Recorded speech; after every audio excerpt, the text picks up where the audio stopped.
مثال کے طور پر زید ایک شخص ہے، اس کی موت ہوئی، اور زید کی موت کے بعد،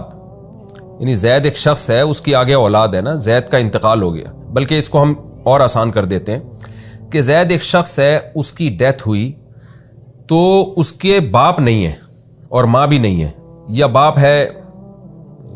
نہیں ہے لیکن ماں ہے، بلکہ اور آسان کرنے کے لیے میں صرف بہن بھائی بتاتا ہوں تاکہ وراثت کی تقسیم کے مسئلہ سمجھانے میں آسانی ہو۔ زید کی ڈیتھ ہوئی، اس کے 2 بھائی ہیں اور 2 بہنیں ہیں، تو اب اس کی وراثت جائے گی 2 بھائیوں اور 2 بہنوں میں، 2 بھائیوں کو ڈبل ملے گا اور بہن کو آدھا ملے گا۔ اب فرض کر لیں کہ اس نے 1 لاکھ روپے چھوڑے ہیں، تو 1 لاکھ میں سے اس کے 2 بھائیوں کو جو ملے گا 2 دونی 4 5 6، تو 1 لاکھ کے ٹوٹل 6 حصے کیے جائیں گے، 6 حصے، اور 6 میں سے ہم دیں گے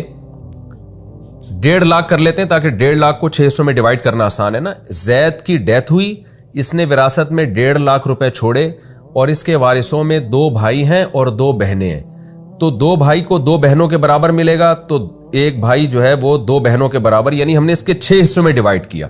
تو ایک حصہ آئے گا 25,000 روپے، تو ایک بہن کو وراثت ملے گی 25,000 اور ایک بھائی کو وراثت ملے گی 50,000، تو 2 بھائیوں میں 50,000 ہو گئے، 1 لاکھ پورا ہوا، اور 2 بہنوں میں 25,000 چلے گئے، تو یہ ان کی ٹوٹل وراثت تقسیم ہوگی۔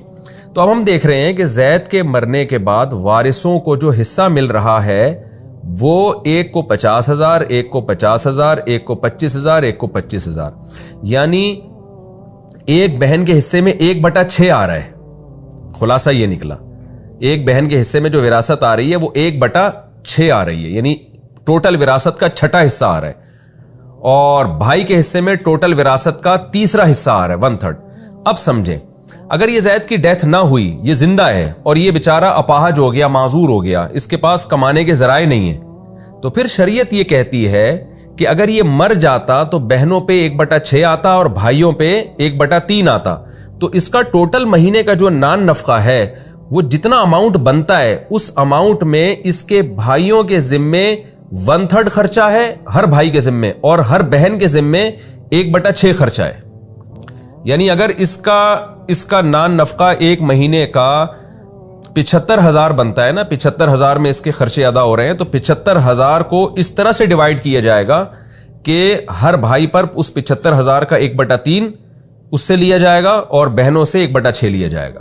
لیکن یہ ان وارثوں سے لیا جاتا ہے جو کما رہے ہوں، جو کما نہیں رہے ہوں ان سے نہیں لیا جاتا۔ عام طور پر لڑکیاں نہیں کماتی اور اسلام میں کمانے کی ان کو ترغیب بھی نہیں ہے، تو اگر وہ کمائی نہیں رہی ہیں تو پھر یہ سارا خرچہ بھائیوں پہ آئے گا۔ تو وَعَلَى الْوَارِثِ مِثْلُ ذَلِكَ کا مطلب سمجھیں جو سورہ بقرہ میں ہے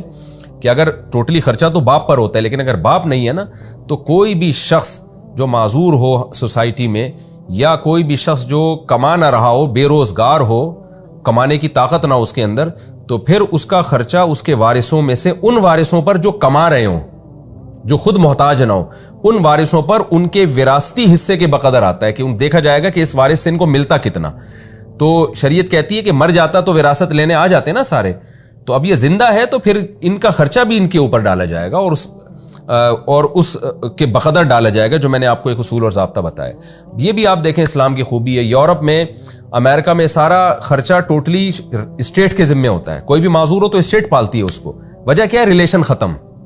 اسٹیٹ کو پتا ہے کہ اگر ہم نے بوڑھوں کی اور ان معذوروں کی کیئر نہیں کی تو روڈ پہ پڑے ہوئے ہوں گے، کوئی پوچھنے والا نہیں ہوگا ان کو، تو سوسائٹی نہیں پوچھے گی ان کو، جبکہ اسلام نے اسٹیٹ پہ نہیں ڈالا۔ اسٹیٹ کا کام ہے حقوق کا تحفظ،